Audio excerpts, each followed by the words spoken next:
Nobody wants to stand up, so I'll start with the first question. There was a lot of interesting topics that you guys went through today, and some of them have bits of openness in their flavor. How much do you think that these initiatives are in any way unique to open access publishers, or that open access publishers are even slightly better suited to them? Or do you just feel this is just publishing and open access, not open access, everybody should be doing all this stuff?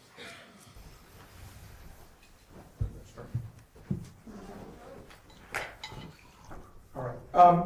So, I mean, it's a bit of a gimme, right? Because open access publishers are a little more sensitive to the problems that have occurred when data has been locked away. So, for instance, and particularly data about how researchers are using the content. Let's use, for instance, citation information, which at the moment is not something that everybody has common access to and is able to analyze and look at and compare transparently.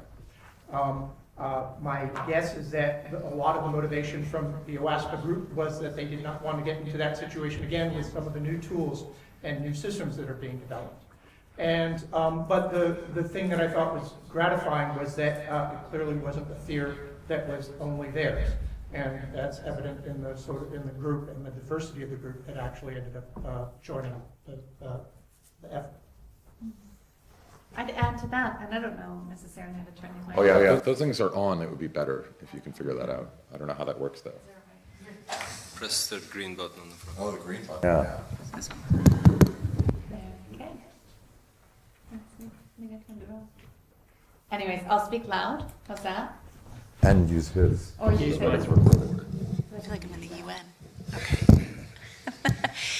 To add to what Jeff was just saying, I think that the open access scholarly publishing group writ large is better poised to put these ideas into action, or at least to help prototype some of these things as well.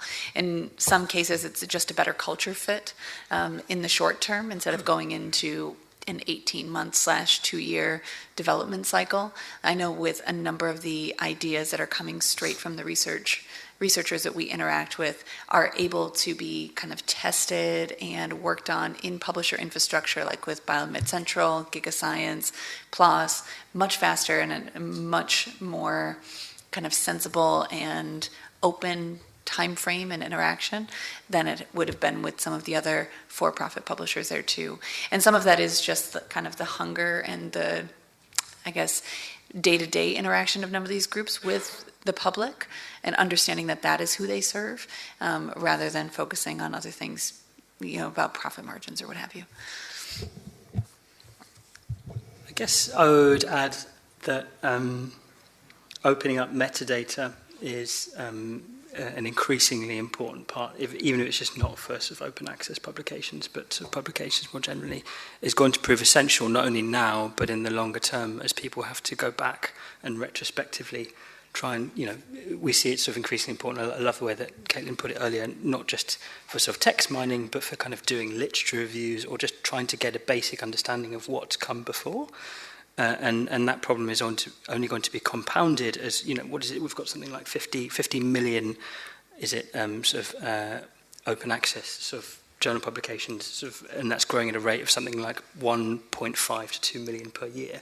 So this problem is only going to get more and more horrific over time. So coordination around metadata is going to become even more acute. And sort of the first step towards that is to coordinate around standards, but also increase the way in which it's improve the way in which it's shared, preferably sort of published as open data. But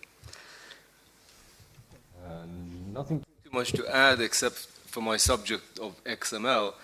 Open access, the only place you find XML, the real data, is in open access via open access publishers. The other publishers, even if you pay for a paper, you don't get the XML. You don't see what's in it.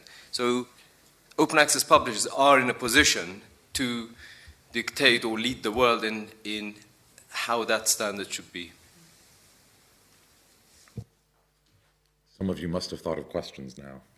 like in the meantime, if we were thinking, just one more thing that I'd like to add, just as a very concrete example about why this matters, is in the research we were doing around the DOAJ, the Directive of Open Access Journals, we're very interested in just getting a basic picture of the trends in publication. So which subjects are rising, falling over time, which institutions are researchers affiliated with, and how those networks changing, which institutions are publishing from which networks, and can we start to reconcile some of that information with some of the economic information?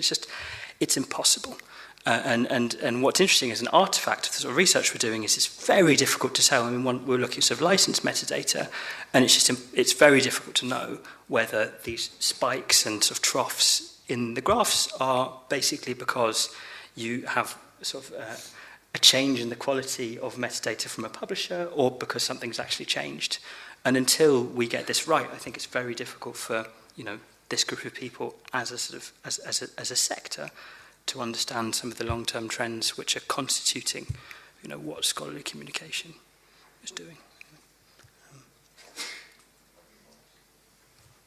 Stand up and stand in lines, I know. Yes. Hello, Jan Veldrup is my name. And I don't know if this is on. Yes. Yeah, okay. I may have missed it, but what I didn't quite hear is how all these initiatives relate to what I might call secondary open access, also known as green, stuff that's deposited somewhere, subsequently openly available. Are there initiatives to work with, say, PMC and maybe other repositories? That's one side. The other side is the preprint initiatives that are hopefully growing further and in number and in size, like Archive and BioArchive. Can I just assume that they're all a part of the ecosystem, or are there specific things to be said about that? No, you go ahead. To kick that off, that is a key part of some of the work that we've been doing just in terms of prototypes that were mentioned, of not only linking with groups like Figshare and Zenodo, but also then looking at opportunities to link with other institutional archives, as well as some of the open access button work. And part of that is just the fact that we take for granted that people know about these tools, be it something around either the IPython notebook or certain open access imprints, or even things like GitHub, as well as take for granted the fact that most researchers don't actually know where to find this information which is made publicly available for them. And so finding creative ways that can help with that discoverability challenge and point them towards the open resources. We're going to be helping to build a vertical around open data training that will be aiding in that, but we would also love suggestions and other ideas of how we can help heighten that even further. I guess I would add only that absolutely it's part of the system, and it's an essential, indispensable part of the system, and something we're very interested in also studying more. One of the things we just started to do is looking at I don't know if you know that in the UK there's a big collection of metadata called core. We're very interested in reconciling core metadata with some of the other metadata we're looking at to also get a bigger sense of the trends and profiling open access across different disciplines. I guess the other thing I would add is, again, like we were just talking about, in the longer term, the one advantage that the people in this room have is that history is ultimately going to be on their side. It's just a matter of time, in the sense that copyright will eventually expire in all of this stuff. It's just, it could take a very long time, but in that sense, if you're also looking at kind of like, depending on the area of scholarship, I mean, if you're talking about the humanities, things have a long shelf life. Like, as a humanities researcher, I routinely look at material which is hundreds of years old, which I cite, and is likely to be cited just as much, if not many times more than recent material. And I think that this, you have to take the long view here, and how the way in which sort of this material sort of is distributed and archived. Green access is only going to become more and more important for material that can't be gold. So I might take a different spin on what you're saying, one of the most common questions we get at Crossref, and I think probably DataCite gets this as well, is can I assign DOIs to insert thing here? And what this is clearly is a manifestation of something, which is that people want to be able to refer to this in the literature, and they want to be able to talk about it and refer to it persistently. But at least that's the sort of positive narrative about that, right? Which is that they view this as essential part of the scholarly literature. There could be also just sort of a dark side, which is that people are sort of so feeling so oppressed by the fact that the only thing that counts is at the moment is publication, that they're trying desperately to surface other activities so as to make sure that there might be other ways to measure the efficiency or productivity or of the researcher. I feel like some of it's driven by a sincere desire to reflect a better scholarly record, and some of it's driven by fear. And so that's but in either case, I think it's just an increasingly important thing. And as to your question about preprints in particular, I think one of the things that I'm seeing, particularly even with Crossref publishers, is that they're a lot less worried about that than they might have been in the past. And in fact, one of the things that you're going to be seeing Crossref doing soon is lifting the only limit that we ever had on assigning DOIs, which was that you couldn't assign them the preprints. And part of the people who were helping us make that case and who were in the working group were representatives from bioRxiv and archive. So. I know time is short. Very briefly, you mentioned preprint. One of my bugbears is that right from the start, when someone writes a paper, we should try and have that structured and, XML, right? Right now what happens is everyone writes in something like Microsoft Word, and then that is sent to people like us. You pay us loads of money per page to give you back XML. There are a lot of initiatives now of authoring systems that you press the button and you've got XML. People like me should not be in business. I've said this many times. Here I'm on the stage again. Don't pay me all this money. It's daft. So as you write, this should be XML right at the beginning. You press the button and it's published. I shouldn't be in business. Actually, publishers shouldn't be in business, but that's another thing. Thank you. All right, we've got time for one more question. Yeah.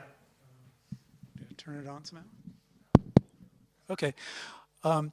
So libraries are becoming increasingly worried about user privacy, and I wonder if Jeff can talk a little bit about the tension between DOI tracking and DOI surveillance.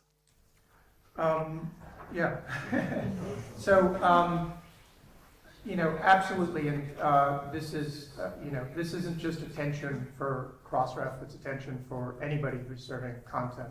The same thing, the same technology that allows you to decide that it's actually makes it a lot more pleasant for the researcher to have the button placed here is the exact same technology that somebody can use to identify someone who's searching for the psychedelic drugs on the internet and who therefore might be a problem. The only thing I can say is that the data that comes through the DOI proxies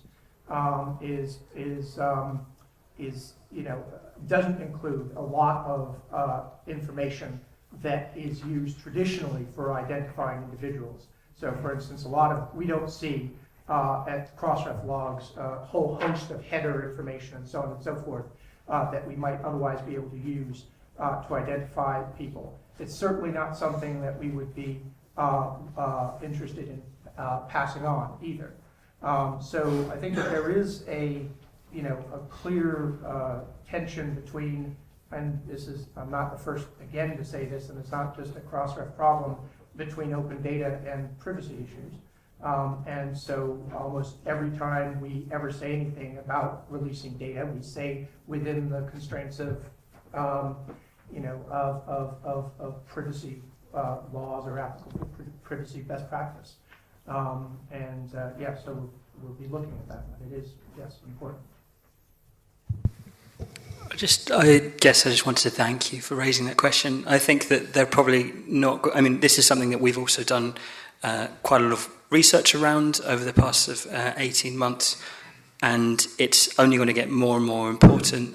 We've been doing some research with University of California, Berkeley, and the Institute for Information Law here in Amsterdam, proposing different kinds of frameworks that you might use to inform judgments and decisions about the balance between open data and privacy. And one of the conclusions that we have is that the territory is so complex and so fast evolving, it's very unlikely there's going to be a one-size-fits-all kind of rule or set of rules, not least because there are hugely different sort of legislative frameworks and sort of policy frameworks. But I think that the main take-home point, I think, for this room now is like just to keep thinking about it, because as sort of the sector moves towards looking increasingly at analytics and metadata and sort of scholarly transaction data, there's going to be more and more dilemmas. It's not easy, and the territory is going to change and continue to change. So I think the only thing you can do is just try and keep an eye on it and rely on the exercise of human judgment as opposed to...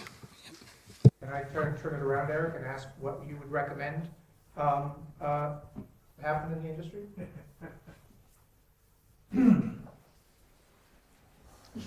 Very good. Well, anyone can come and talk to me about the Library Privacy Pledge of 2015, which is about switching everybody to HTTPS. But in general, I agree with what was just said, that it really takes, the area is so complex right now that it really takes human judgment, and it's important not to just make the judgment yourself, but bring in people from different constituencies to make sure that it's not just one person making a decision, but a group of people with different perspectives making the decision. On the HTTPS front, I'll just say a few things. One is the summer before last, both the DOI proxy and Crossref added HTTPS support, and then the following summer we fixed it when all the certificates that we had turned out to be compromised because of all the and so yeah, I mean, we are working with that. We've also been working with Wikipedia in particular because they moved to an all HTTPS policy, and we've been working with them to figure out how we can still sort of get an appropriate level of information about activity.